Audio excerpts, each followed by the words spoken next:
పేతురు రాసిన మొదటి పత్రిక 5వ అధ్యాయం 6వ వచనం నుంచి చదివితే, మీ చింత యావత్తు ఆయన మీద వేయండి, ఆయన మీ గురించి చింత కలిగి ఉన్నాడని చెప్పాడు. ఫిలిప్పీ 4:4 చూస్తే ఆయన జైల్లో ఉండి చెప్పాడు, దేనిని గూర్చి చింతింపకుడి కానీ మీ తండ్రితో మీకు సమాధానం ఉందిగా, ప్రతిదీ చెప్పేసేయండి, ఆయనకి మొర్ర పెట్టండి అన్నాడు. దేవునికి మహిమ కలుగును గాక. ఈరోజు మనం పొందుతున్న ఈ విశ్రాంతి, మరి ఇప్పటిదాకా ఒకవేళ మీకు లేకపోతే 2 చేతులు ఎత్తి దండం పెట్టి నమస్కారం చేసి మరీ చెబుతున్నా, మీ చింతలన్నీ చింత చెట్టుకు తగిలించండి. ఇకనన్నా విశ్వాసుల్లాగా ఉండండి, నేర్చుకోండి, విశ్రాంతిని అనుభవించండి. నువ్వు వదలనంత వరకు దేవుడు పట్టుకోలేడు. దయచేసి వదిలేయి. మనోళ్ళు ఎట్లుంటుందో తెలుసా? మనోళ్ళు దేవుడికి అప్పచెప్పటం. దయదా నిలబడి ఇక్కడ, ఇప్పుడు ఇది నా చేతిలో ఉంది. ఎవరిది ఇది? నాది. నా చేతిలో ఉంది. దేవుడు ఏమంటున్నాడు? నా మీద వెయ్యి అంటే నాకీ అంటున్నాడు. మోకాళ్ళు వేసి ఏం చేస్తున్నాం? ఆయనకే ఇస్తున్నాం. అవునా? కొంతమంది ఏమో, ప్రభా నీకే ఇస్తున్నాను ప్రభా, ఇక అన్ని బాధ్యతలు నీకే నాయన, ఇంకేదైనా కానీ నువ్వే చూసుకో ప్రభా, నువ్వే చూసుకో ప్రభా. నువ్వు లాగు. దేవుడు అట్లా లాగుతుంటాడు. తీసుకో ప్రభా, నువ్వే తీసుకో ప్రభా, నువ్వే తీసుకో తండ్రి, నీకు స్తోత్రం. లాగు, వదిలే.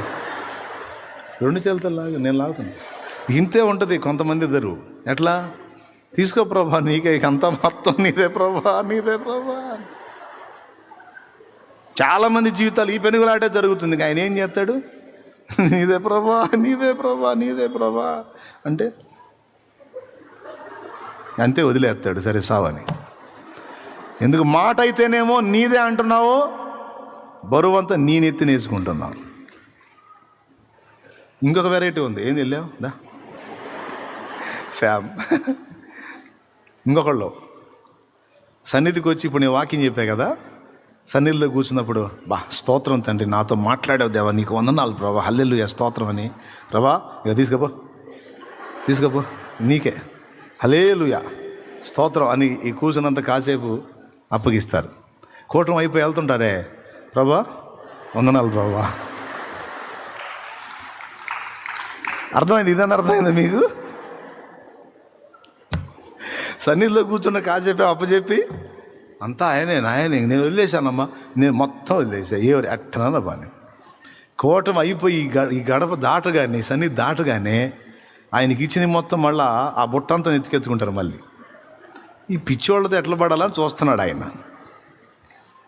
ఇప్పుడు ఇది ఎప్పుడండి ఆయన తీసుకుంటాడు? నేను చేత పట్టుకున్నప్పుడా, వదిలేసినప్పుడా? మరి ఎందుకండి ఎన్నిసార్లు చెప్పినా అర్థమై సావట్లేదు?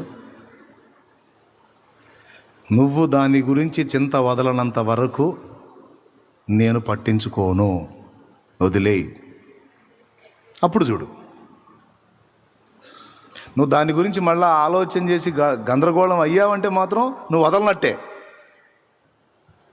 నన్ను నమ్ముతున్నావుగా, భరోసా ఉంచావుగా, అప్పచెప్పావుగా, వదిలేయగా, నేను చూసుకుంటా.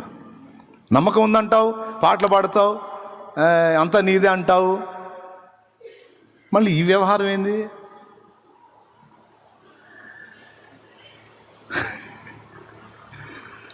ఎంతమందికి అర్థమైంది?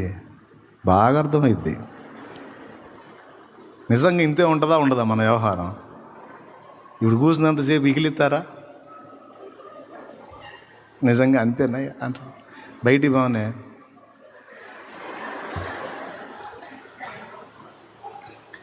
అరే, ఈ బాధ అంతా అన్యజనులదండి, నీది కాదు. నువ్వు దేవునితో సమాధానపరచబడిన వ్యక్తివి. సంతోషం సమాధానాన్ని పాడటం కాదు, నిజంగా దేవుణ్ణి నమ్మితే అది అనుభవిస్తావు నువ్వు.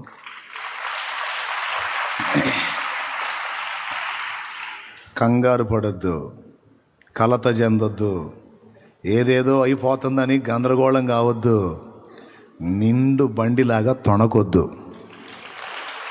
బరువుగా ఉండు, ధైర్యంగా ఉండు, ప్రశాంతంగా ఉండు. జరగాల్సింది జరిగింది. బలవంతుడైన వానితో నీకు అనుబంధం ఏర్పడింది. ఏదైనా నీ కొరకు సాధించి పెట్టగలిగినటువంటి సూర్యుడైన దేవునితో నీకు అద్భుతమైన అనుబంధం ఏర్పడింది.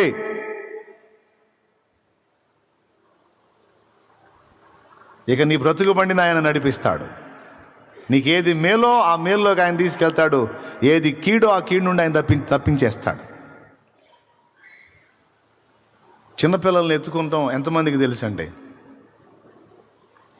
కొంతమంది పిల్లలు మనం అలా చేతులు జాబి ఎత్తుకోగానే వాడు మన చేతిలోకి వచ్చి కళ్ళకుండా కూర్చుంటాడు. వాడిని వదలబుద్ధి అయిద్దా?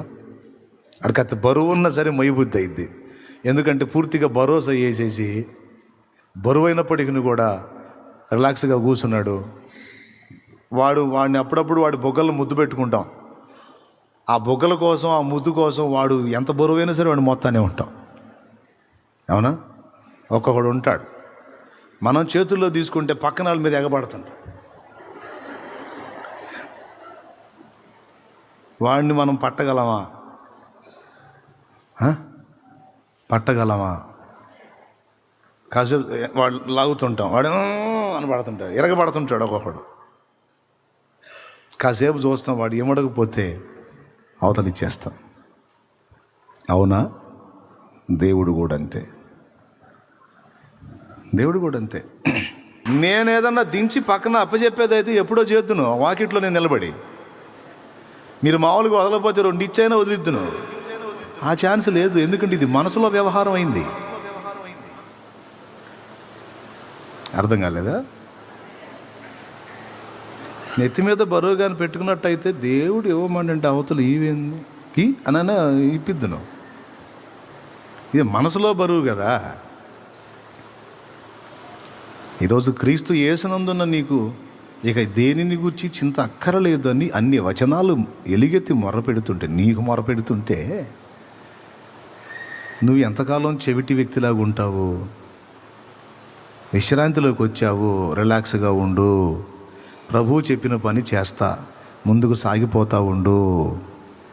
చేయటకు నీ ముందు ఇచ్చిన పని శక్తి లోపం లేకుండా చేసుకుంటూ, దేవుని పని చేసుకుంటూ, నీ ముందు దేవుడు ఇచ్చిన బాధ్యత నెరవేర్చుకుంటూ అట్లా ముందుకు సాగిపో. మిగిలినవన్నీ నేను చూసుకుంటానని ఆయన చెప్పాడు. ఆయనతో సమాధానం లేనప్పుడు బాధపడాలి. అది అన్యజనులు పడుతున్నారు. అన్యజనుడిగా ఉండి నేను పడ్డానండి బాధ. సృష్టికర్తతో పరిచయం ఏర్పడక మునుపు నలిగిపోయా నేను. కన్నీళ్ళే అన్నపానాలు. ఆయనతో ఆయన రెక్కల కిందికి ఎప్పుడైతే చేరానో, ఎందుకు ఏడ్చానో తెలీదు. ఆ ఏడుపులో ఆనందం ఉంది, దుఃఖం ఉంది. ఆనందం ఏంటో తెలుసా? ఇన్నాళ్ళకి నా తండ్రిని నేను చేరాను అని ఆనందం. ఏడుపు ఎందుకో తెలుసా? ఇన్నాళ్ళు నిన్ను తెలుసుకోలేకపోయాను, కలుసుకోలేకపోయానయ్యా అని ఏడ్చా.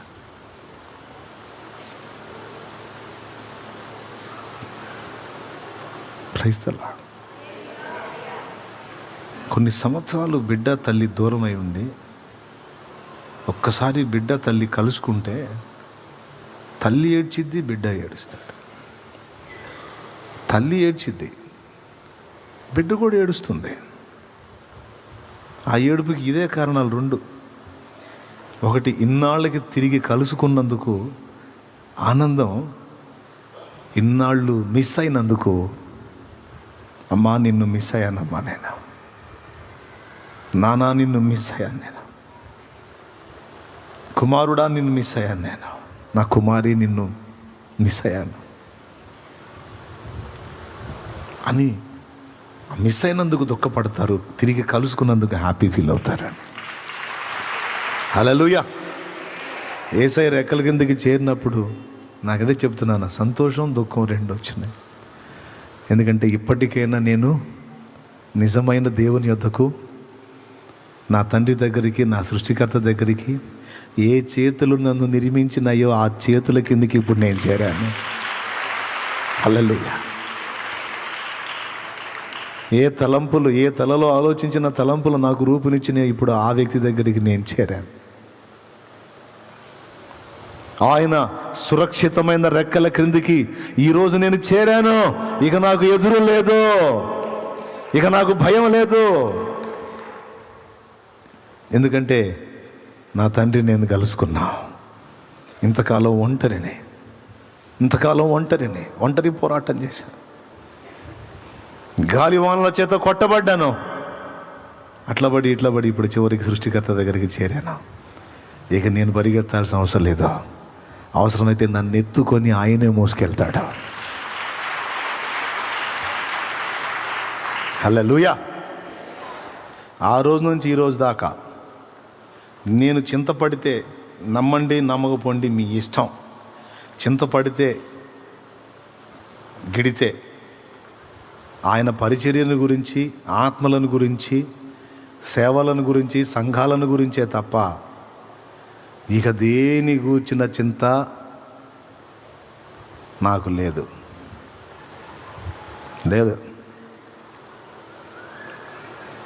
ఏదన్నా ఉంటే అది కూడా అవసరం లేదు. నేను చేసే పని నమ్మకంగా, జాగ్రత్తగా, పర్ఫెక్ట్గా చేయాలి. మిగిలింది ఆయనకు అప్పచెప్పేసేయాలి. ఆయన చూసుకుంటాడు. ఆయనకి అభ్యంతరకరంగా నడవకుండా జాగ్రత్త పడాలి. పెద్ద ఆయనకి బాధ కలగకుండా జాగ్రత్త పడాలి. ముందే పనికిమాలిన చర్యలతో బాధ పెట్టి దూరం అయ్యాను. ఇంకా అట్లా జరగకుండా ఆయన సంతోషపెట్టకుండా నేను ఆయన సంతోషాన్ని వెతుకుతా సాగిపోతే నా సంతోషానికి కావాల్సిన సంగతులన్నీ ఆయనే చూసుకుంటాడు. యేసన్న గారు ఆయన చివరి స్థితిలో శరీర బలహీనతతో బాధపడుతూ చాలా ఇబ్బంది పడ్డాడు. ఆ స్థితిలో ఉండి కూడా, అంత బలహీనతతో బాధపడుతూ కూడా తన పడక మీద ఉండి అలా మౌనంగా ఉన్నంతసేపు, అంటే అది చూసిన వ్యక్తి నాకు చెప్పారు, నేను దగ్గరికి వెళ్ళి చూడలేదు, ఇలా చూశాను అని చెప్పారు. సడన్గా మెలుకు వచ్చినట్టు లేచి, అమూల్యమైన రక్తం రా, నిష్కలంకమైన రక్తం రా, నా యేసయ్యది, నా యేసయ్య రక్తం అమూల్యమైందిరా, నిష్కలంకమైన రక్తం రా అట్లా అంటుండేవాడంట. ఆయన రక్తాన్ని ధ్యానిస్తున్నావు, ఆయనను మయంపరుస్తున్నావు, ఉన్న కండిషన్ ఏంటి నువ్వు అంటే, దీని గురించి నాకు చింతే ఉంది. ఆయన శ్రేష్ఠుడు. ఆయన ఆయన ఆయన ఆయన ఆయన ఇక అదే ధ్యాస. నేనేమైపోతున్నాను, ఎలా అయిపోతున్నాను అనవసరం. నన్ను ఎలా చేయాలనుకుంటాడో ఆయన చూసుకుంటాడు. నాకెందుకు అది? నన్ను ఏం చేయాలనుకున్నాడో ఆయన చూసుకుంటాడు. నన్ను ఎలా చూడాలనుకున్నాడు ఆయన చూసుకుంటాడు. నన్ను ఎలా నిలబెట్టాలనుకున్నాడు ఆయన నిలబెట్టుకుంటాడు. నాకు దాని గురించి నా ఆలోచన లేదు, అది ఆయనది. మరి నన్ను గురించి నేను అనుకున్నాను ఇలాగా. అందుకే స్టార్టింగ్లో ఆ పాట పాడుకుంది. ఏ పాట? ఎందుకు ఇంత ప్రేమ చూపావు నాకు అర్థం కావట్లేదు. నేను ఇలా కావాలని నేను అనుకోవాలా, ఆయన అనుకున్నాడు, అనుకున్నది జరిగించాడు. నువ్వెలా కావాలనుకున్నాడో అనుకున్నది జరిగించి తీరతాడు. కాబట్టి అందరికీ మళ్ళీ ఒక్కసారి చెప్తున్నా, విశ్వాసి అయి ఉండి అవిశ్వాసిలాగా, అన్యజనుల్లాగా నరకయాతన అనుభవించొద్దు. నలిగిపోవద్దు, కృంగిపోవద్దు, కుమిలిపోవద్దు, నీరు గారొద్దు, దిగజారొద్దు, నిరాశలోకి వెళ్ళొద్దు, నిరుత్సాహంలోకి వెళ్ళొద్దు, నీ ముఖాన్ని వికారం చేసుకోవద్దు. దేవుని యందలి విశ్వాసం, దేవునితో నీకున్న సమాధానం ఉండనే ఉంది. సమస్తాన్ని చక్కబెట్టగల దేవుడు, సార్వభౌముడు. నీకోసం రాజుల్ని శాసించగలుగుతాడు, నీకోసం రోగాలను శాసించగలుగుతాడు. ఆయన సర్వాధికారి. నీకోసం పరిస్థితులు శాసించగలుగుతాడు, అధికారులను శాసించగలుగుతాడు, చేయగలుగుతాడు.